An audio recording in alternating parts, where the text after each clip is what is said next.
Today we are here with Dean Donald Young, and we just want to thank you for taking time out and talking to us today. My pleasure. If you wouldn't mind giving us a little background and how you might relate to Generation Anthropocene. Well, I'm currently, as you pointed out, Dean of the College of Education, which I've been in this position since August 1st. But in my previous incarnations, I have been science education professor here at the College of Education, primarily working on science education curriculum development and professional development for K-12 schools.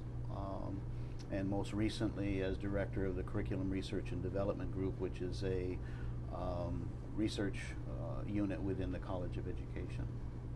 All right, great. Well, once again, I want to say thank you for taking the time out and talking to us.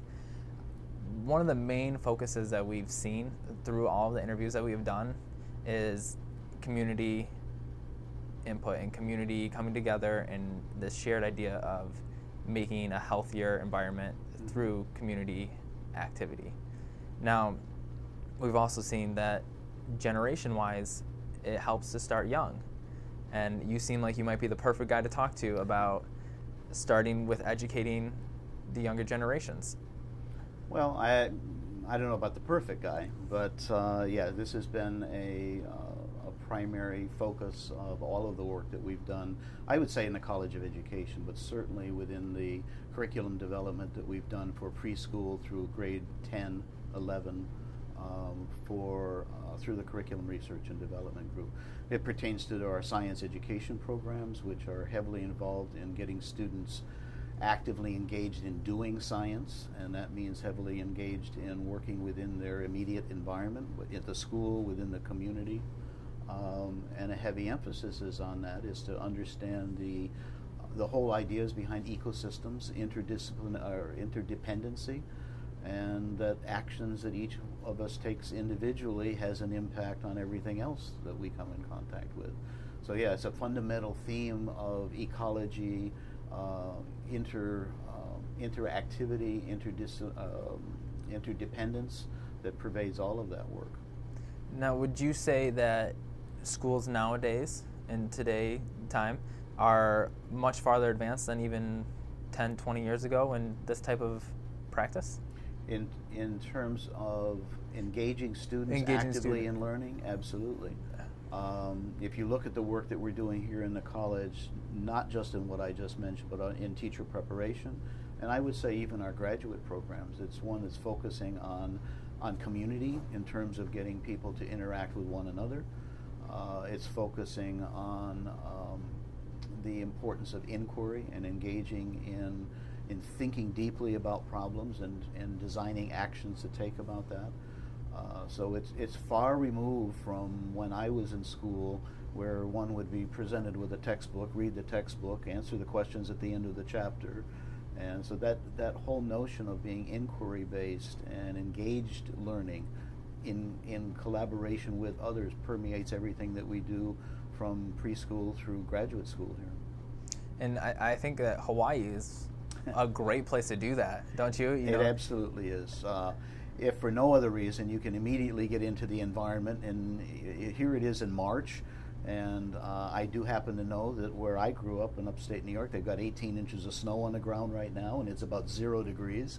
We can walk outside and engage immediately outside the classroom. So a lot of the work that we've done in teacher preparation and in designing programs for students is very much place-based in terms of immediately getting out and looking at how the concepts that we're trying to teach, whether it's science, mathematics, social studies, even development of reading and writing, is based strongly on that immediate access to the environment. How would you say you've seen results in this type of practice? Have you seen noticeable results? Well, it's certainly noticeable results in terms of the enthusiasm that you see in the classroom. When you walk into a classroom and you see everyone engaged, because there's another aspect that you mentioned about being in Hawaii, and that is the diversity that we have, diversity of cultures, diversity of languages, and that enriches that conversation because it brings in new perspectives that may or may not have come about before. The other thing you see happening is, and I'm going to use our preschool here on campus and our university laboratory school as an example, but it also pertains to our college as a whole.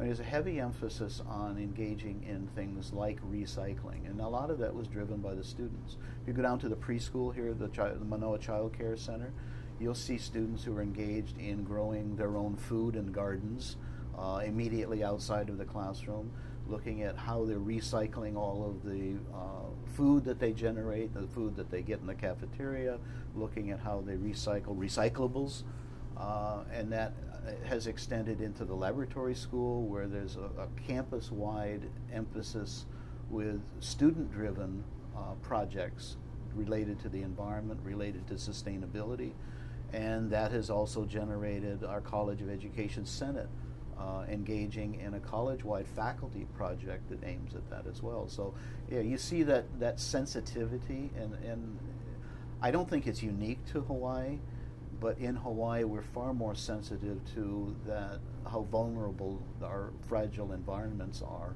and our responsibility to steward them. I'm really curious in how this responds to the parents. How do the parents react to this? Are they like, oh, this is great, let's practice this at home, or are they kind of, hesitant? Or well, I can't speak directly from observation or anything else about what happens at home, but I smiled when you asked the question, because if you came here on any given Saturday when they've got the recycling container out here, and you saw car after car after car of parents coming in and participating with their students in that kind of recycling, there's that evidence of it. I have to assume if there's that much parent involvement, that I'm pretty sure that the same kinds of things are happening at home. That's great to hear, because it's, like I mentioned, it's an effort from everyone. Well, and in many cases like this, you're talking about intergenerational. I mean, a lot of these things are driven from the students themselves, and that's why it's fun to watch what the preschoolers do. And you see the same thing happening in our elementary school and in the middle school and high school. But what's driving changes in home habits, I think, are what students are learning in school, what they're practicing in school. And yeah, I want to believe at least it carries over to parents. Because when I grew up, I mean, these weren't, although we were aware of these kinds of things, certainly as a biologist, I was certainly aware of the notions of ecosystems and interdependency. But that didn't necessarily carry over easily to stewardship. Now it's a far more common part of the way we think. But I think a lot of that is influence from students. You kind of touched on an important part there. You mentioned when you were younger, and I've always kind of watched this, or had this idea of watching how it went from having the milkman bring the glass milk, not trying to age you. Don't remember that. I don't remember you. I'm not trying to age you or anything, but I grew up on a dairy farm. I didn't have to have it delivered, so look at that. That's great. And how many people could say that they grew up on a farm That's today? Right. And then we went through this process where everything kind of became plastic, right. And we went to gallon milk containers out of plastic, but now some people don't know, plastic is made from oil, but at the same time, now we're looking at, we want to reduce our oil usage, but we also want to recycle this. This is filling up our landfills. So instead of the milkman coming to pick up the glass and recycle and reuse, reusing, and clean reuse, right. And now we're just disposing. And generational, now I think that gap has happened where we've seen this big change, and now we need to do something about it. And it's really great that in the disciplinary of the school, it's involved in the curriculum. Well, and I want to point out that it also spills over into what we do in teacher preparation. I mean, these same kinds of ideas we're trying to engage in, even to the extent of looking at sustainable technology in terms of buildings and how they're designed, and water usage and containment on properties and so forth. So a lot of that's built into the curriculum within our teacher preparation programs as well, with the idea that we're producing the next generation of teachers out there who are literally touching the future in terms of the students that they deal with. So how do we generate that sense of caring, that sense of responsibility, deeply enough so that it becomes a primary message throughout what all of our teachers do as well as our students. How does that work with the schools, not only here in Hawaii, but even on the mainland possibly? We're teaching these ideas to the new teachers, but then they're going into an older school system. Well, I think reasonably well for a number of, this is not, we've been doing this probably for the last 20 years. So we've got that incremental change in schools. But if you go into almost any school here in Hawaii, they've got a recycling program going. There's usually a Reynolds recycling container somewhere, if not on the campus, immediately available in the community. That wasn't true 10 years ago. So you see those evidences of community responsibility as well.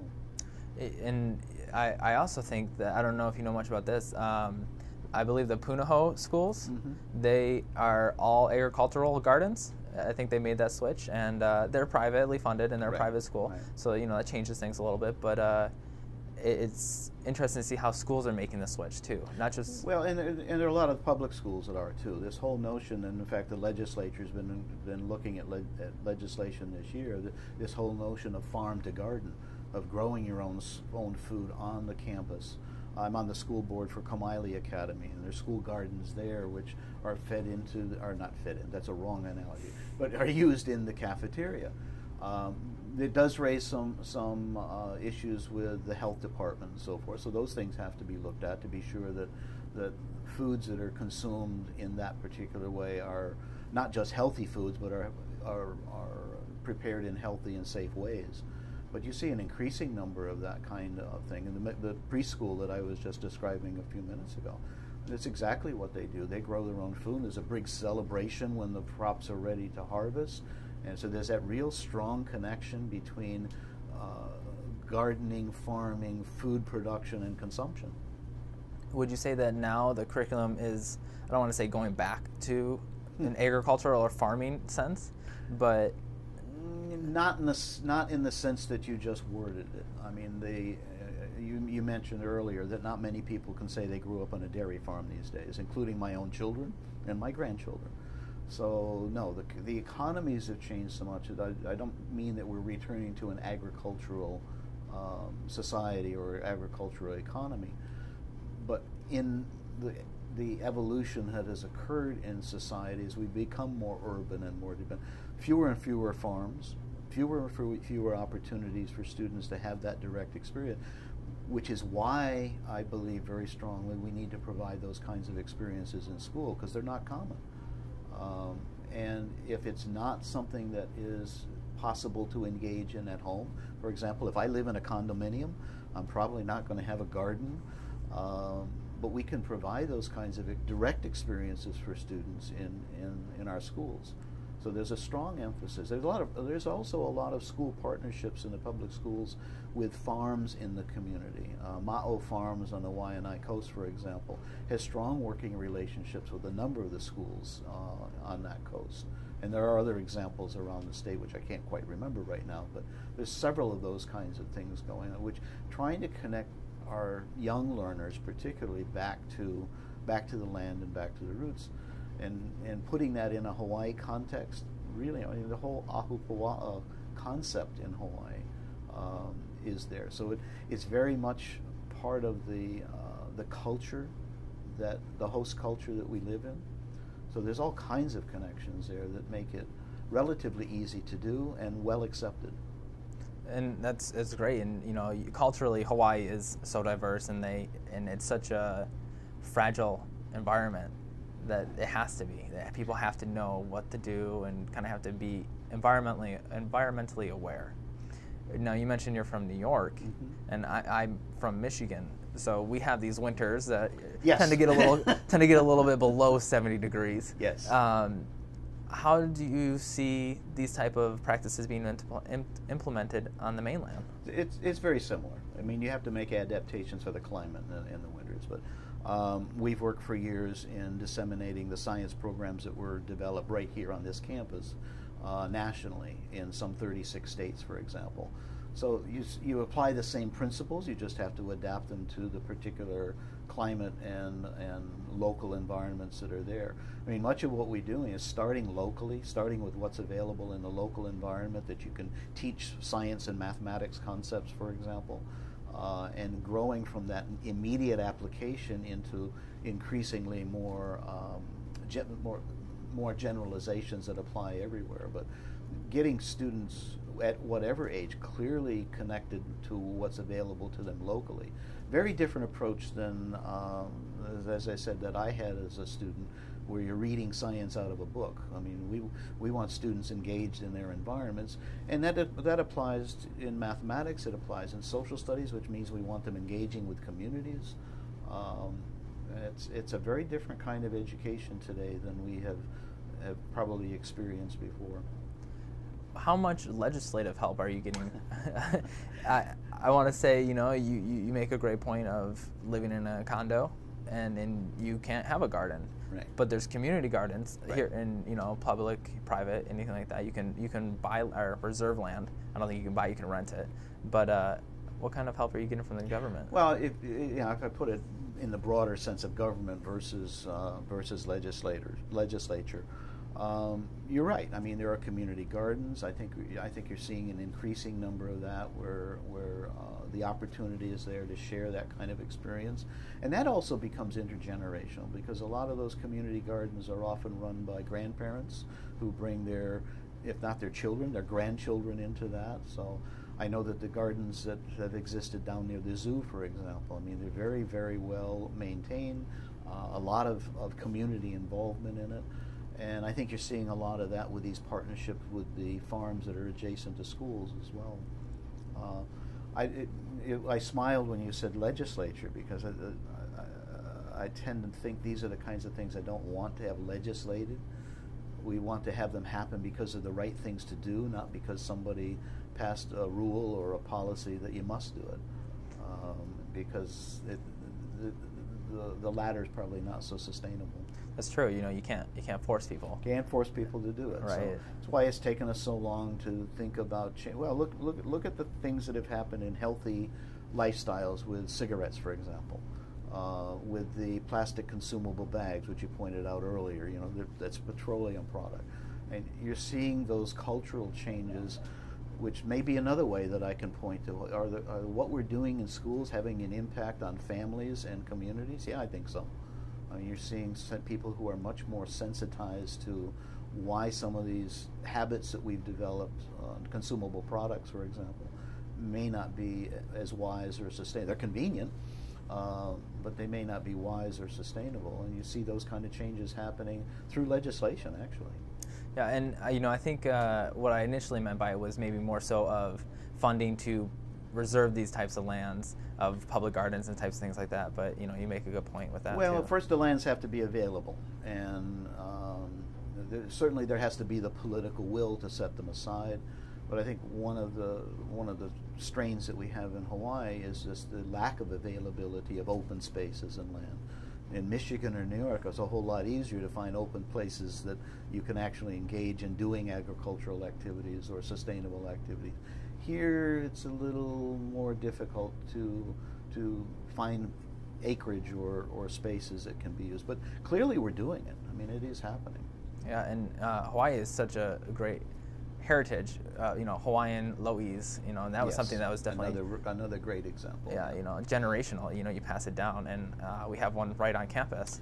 And it's great. Whenever I go by, I see younger students there. Well, and actually, we have a lot of our students from the teacher preparation programs engage in that. Some of our faculty engage in that. So we have a strong partnership with Hawaii Nui Ake and the Lo'i on campus.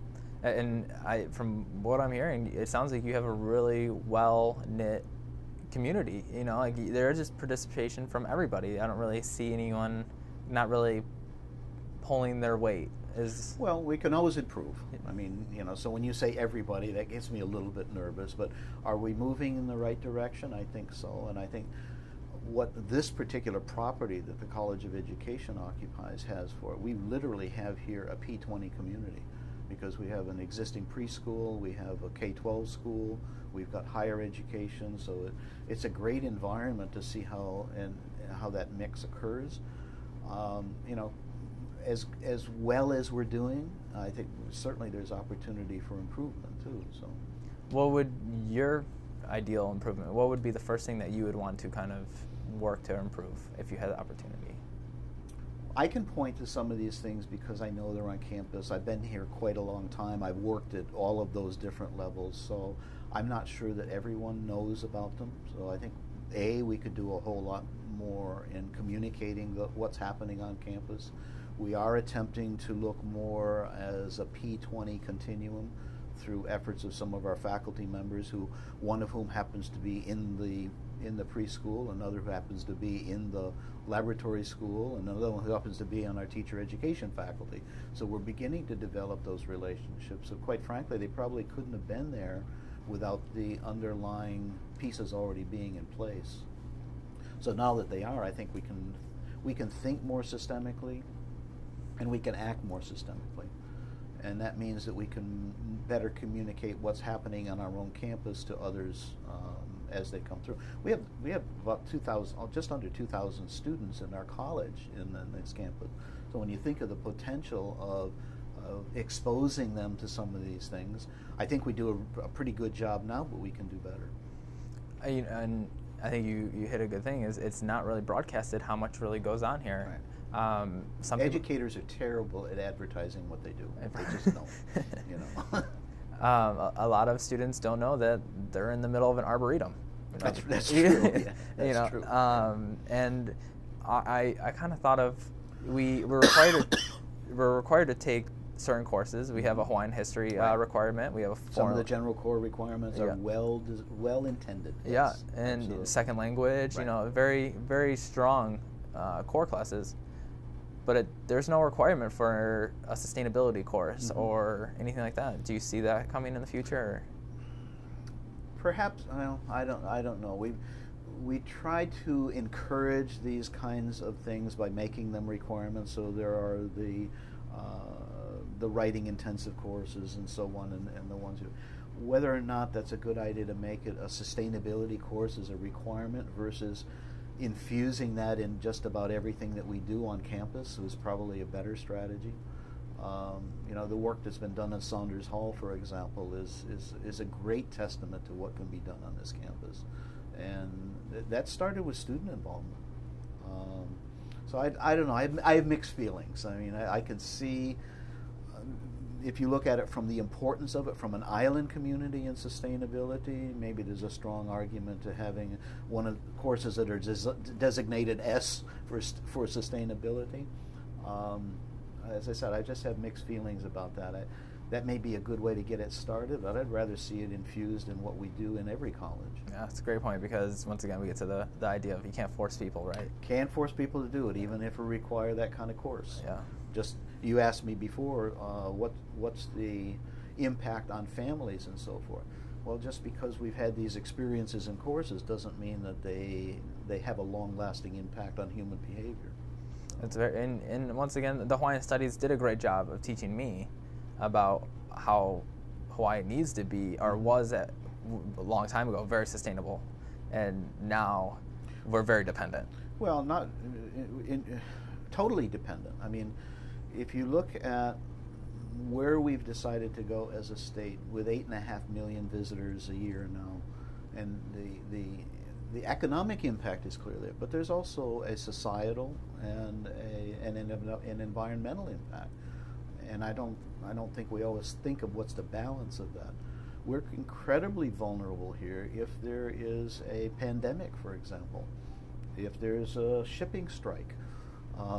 Everything that we depend on here is imported.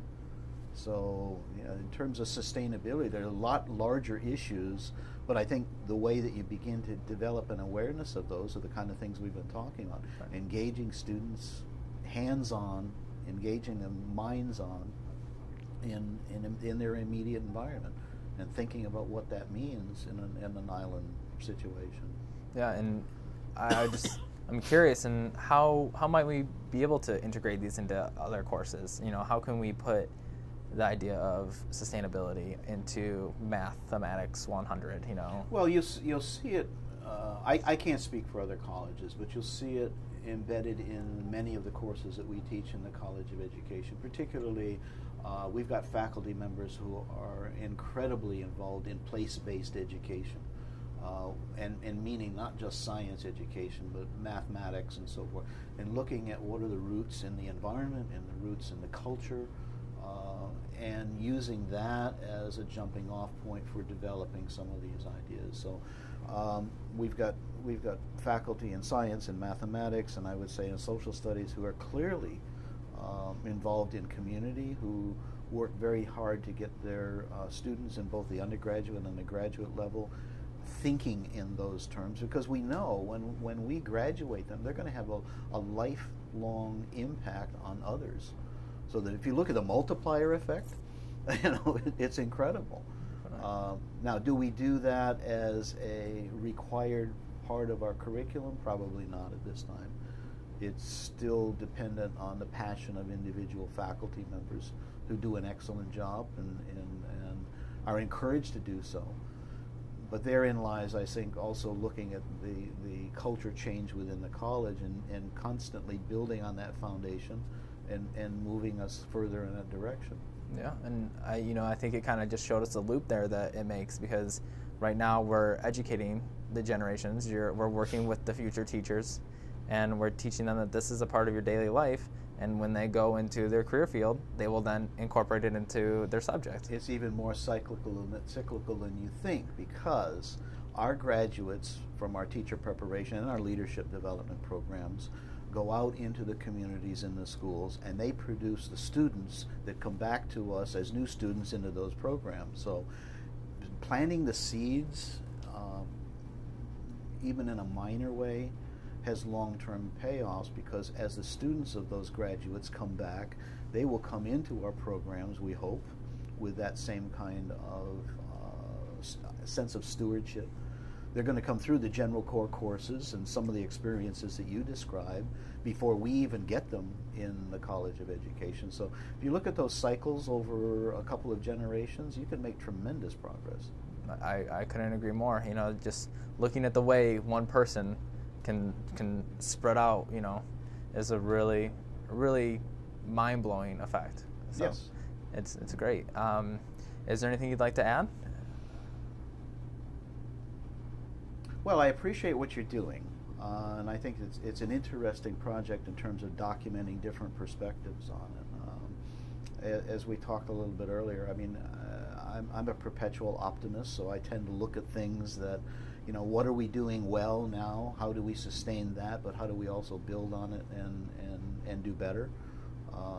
And as we've talked, I mean, virtually all of the things we've talked about, I can sit here and I can see very clearly the things that we could always improve on. But I'm generally pleased with where we are now. If I compare that to where we were, say, 5 years ago, I mean, there's been a shift in thinking. There's been a shift in action within our college and within those that we work with. So, no, I think that's about it. Great. Well, I want to say thank you very much for taking this time out, and we really appreciate it. I think we got a good conversation there. Good.